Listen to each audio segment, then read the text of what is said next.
So a couple of things you want to consider. Number one, there's a huge learning curve to becoming a general contractor. If you haven't done it, you don't have experience, or even if you do, there's a lot of things you have to know, and you have to find the right subcontractors. You have to get the licenses, insurance. Then there's the liability side. You have to warranty the product for a long time. But the biggest thing are the mistakes that you're going to make, the waste in terms of materials, labor, mistakes that are made on the job site that cost money, things like that. If you're acting as your own general contractor, you have to absorb all of that when you have employees and company vehicles and things like that. That can happen. It's the nature of the business. It's part of the business. Tools disappear, materials disappear. A lot of those types of things can happen when you're contracting on your own and you're self-performing. If you hire a general contractor, even for small projects, everything's on them. The mistakes, any losses, theft, all that kind of stuff is on the general contractor. Now, once materials are delivered on the site, you have builder's risk and things like that to cover damage, loss, those types of things.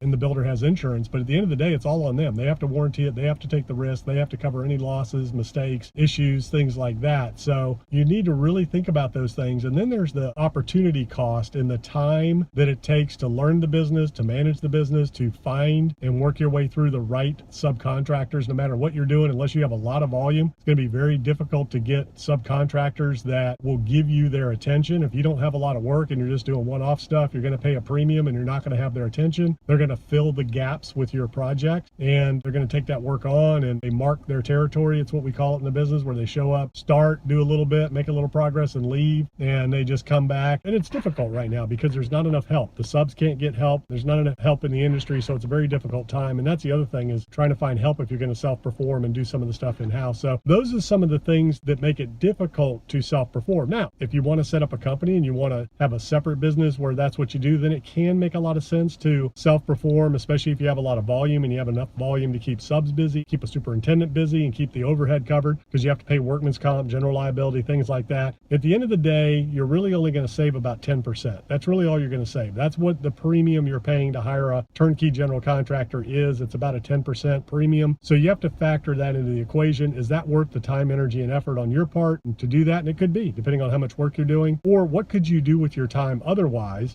instead of doing that? You can find more projects, raise more capital, do bigger deals, expand your business in that regard, the types of assets you're doing and those types of things. So in everything that you're doing in your business, you always want to think, a lot of people think, man, if I just in-house this, or if I just do this myself, I'll save so much money. There are some tasks, there are some projects, some positions that makes sense, and sometimes in the markets when that makes sense, and then there's others when it doesn't. And with labor, as hard as it is to get and keep, it may not make sense for you to try to in-house all that when you can just sub it out, hire it out, turnkey general contractors, turnkey subcontractors, depending on the level of job and type of project, and let them deal with the headaches and the issues and the liabilities and the insurance and licensing, all those things that are required. And you focus on finding more deals, finding more capital, finding bigger deals, doing those deals and things like that. That often is a higher and better use of your time, energy, and effort and talents, especially if you want to get into the development business.